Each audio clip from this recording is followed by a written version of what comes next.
સુરતમાં 10 લાખની લાંચ કેસમાં એપીના કોર્પોરેટર જીતુભાઈ કાછડિયાની ધરપકડ કરાઈ. સુરત શહેરમાં આમ આદમી પાર્ટીના 2 કોર્પોરેટર સામે લાંચ માંગવાનો ગંભીર આરોપ લાગ્યો. આ મામલે એક કોર્પોરેટરની ધરપકડ કરવામાં આવી છે. સુરત એન્ટી કરપ્શન બ્યુરોએ આપના કોર્પોરેટર જીતેન્દ્ર કાછડિયાની અટકાયત કરી છે. તેમના પર મલ્ટી લેવલ પાર્કિંગના કોન્ટ્રાક્ટર પાસેથી 10 લાખ રૂપિયાની લાંચ માંગવાનો આરોપ છે.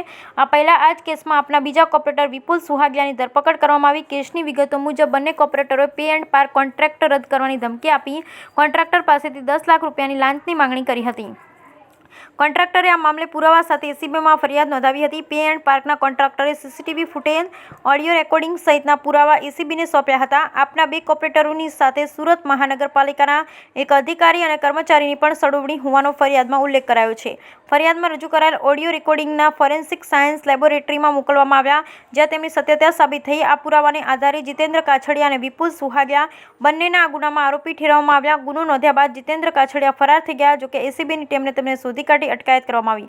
નોંધનીય છે કે ડાયમંડ નગરી સુરતમાં એસીબીએ વધુ એક સપાટો બોલાવ્યો. ઉધના ઝોનની અંદર એસીબીએ ટ્રેપ ગોઠવી એસએમસીના ક્લાસ 2 કર્મચારી ઝડપી પાડ્યા. જિગ્નેશ પટેલ અને મેહુલ પટેલ ₹35,000ની લાંચ લેતા ઝડપાયા. બંને મકાનના વેરા બાબતે ભલામણ કરવા બાબતે લાંચ માંગી હતી. આ કામના ફરિયાદી મકાનનો વેરો સુરત મહાનગરપાલિકામાં ભરતા આવ્યા હતા.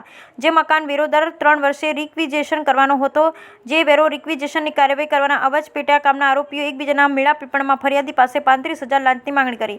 જે લાંચની રકમ ફરિયાદી આપવા માંગતો ન હોય એસીબીનો સંપર્ક કરી ફરિયાદ આપી. જે આધારે લાંચના ઝટકા દરમિયાન ફરિયાદી મેહુલ પટેલને મળતા તેને હેતુલક્ષી વાતચીત કરી લાંચની રકમ સ્વીકારી બંને આરોપીઓને સ્થળ પર પકડ્યા હતા. Bureau report Sunil Ganjawala, Surat.